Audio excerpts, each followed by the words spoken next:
Welcome to Cyber Voices with Andrea Garcia, where we amplify voices that illuminate the digital world.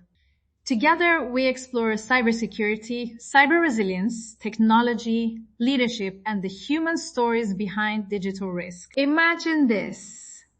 A parent opens an urgent message that looks like their bank. They click, type their password, and minutes later, the family account is locked. Bills miss a payment. The kids can't access a school portal. And trust at the kitchen table is suddenly fragile.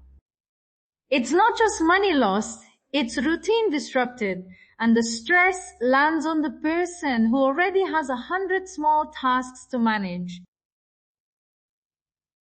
That scenario is common and it's avoidable. Today I'll explain in plain language what passkeys are and why they matter. By the end of this episode, you'll understand how passkeys stop phishing, how to start switching accounts tonight, and what leaders should prioritize to protect people and reputation. This is practical, human-centered change, not a technical overhaul. First, why do passwords keep failing us? Passwords rely on something you know. Attackers trick you into revealing that secret, or they use lists of stolen passwords to try everywhere. People reuse passwords across sites because it's easier, and complexity rules make memory a nightmare. For a parent juggling schedules and for a small team without a dedicated IT person, that cognitive load leads to shortcuts, and shortcuts mean risk. Phishing messages exploit urgency and trust, the human part, and passwords are an invitation. So what are passkeys, simply put? A passkey is a digital key stored on your device, your phone, your laptop, that proves you are who you say you are without sending a password over the internet. When you sign in, your device uses a cryptographic key pair, a private key that never leaves the device, and a public key stored by the service. That pairing lets the service verify you, and crucially, it means a fake website can't trick your device into handing over a reusable secret. Phishing fails because there's nothing useful for the attacker to capture. A quick, non-technical walkthrough. You register a passkey with the service, like your bank or email. Your device creates a private key and a matching public key. The service keeps the public key. When you return to sign in, the service sends a challenge. Your device signs it with the private key and access is granted. The private key never travels and it can be protected by your device lock, PIN, fingerprint, face, so an attacker who phishes you still can't authenticate. Recovery is the tricky part to design well. Good vendors offer secure account recovery or the option to back up passkeys encrypted to your cloud account. Prefer vendors that follow interoperable standards and that document recovery clearly. We'll mention practical steps later. Now let's get concrete with two short examples. First, a parent migrating banking logins. They start with the most critical accounts: bank, email, school portals.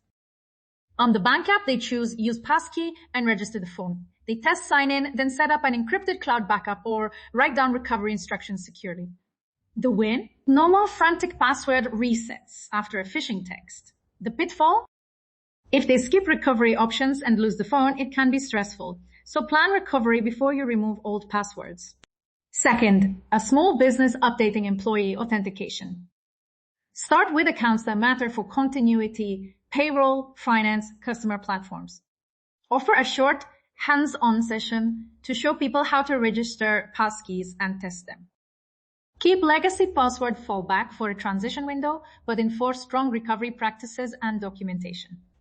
Expect some resistance. Change is human, so make it easy, provide one-to-one help, and communicate the benefits. Fewer phishing incidents, less downtime, and preserve trust with customers. Here's a short, practical migration plan you can use tonight. 1. Prioritize. List 5 accounts that would cause the most harm if lost.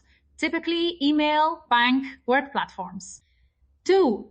Check support. Open each account's security or sign-in settings and look for passkey, security key, or use your device. If the service doesn't support passkeys yet, enable multi-factor authentication and check vendor roadmaps. 3. Register passkeys one at a time, test sign-in, and then confirm recovery options, encrypted backup, secondary device, or documented recovery steps.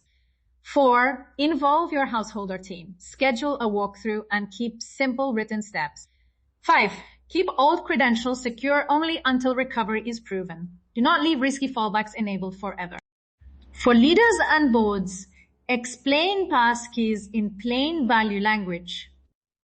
Don't lead with cryptography. Lead with outcomes. Fewer phishing incidents, faster recovery from compromise, reduced operational friction, and stronger customer trust. Ask vendors for interoperable implementations and clear recovery options. Consider accessibility.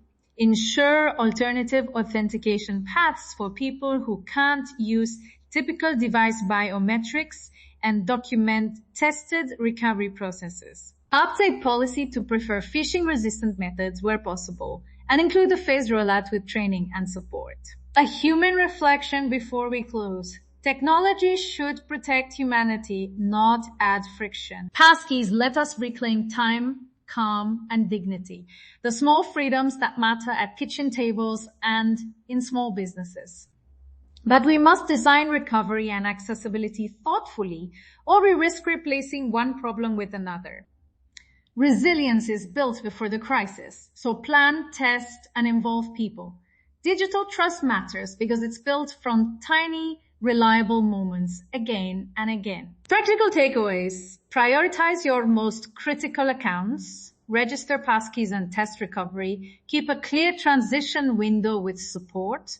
Choose vendors that follow standards and document recovery, and communicate benefits to your family or team in everyday language. Protect what you value the most. It's about people before technology. If this episode helped you, share your experience with us on social media. Tag @cybervoices and use hashtag passkeys, not passwords. Tell us what worked, what surprised you, and the small changes that made a big difference at home or at work. We'll read your stories and share useful examples in future episodes. Thank you for listening to Cybervoices. Remember, cybersecurity is not only about technology, it is about protecting what we value most. Until next time, stay curious, stay resilient, and take care in the digital world.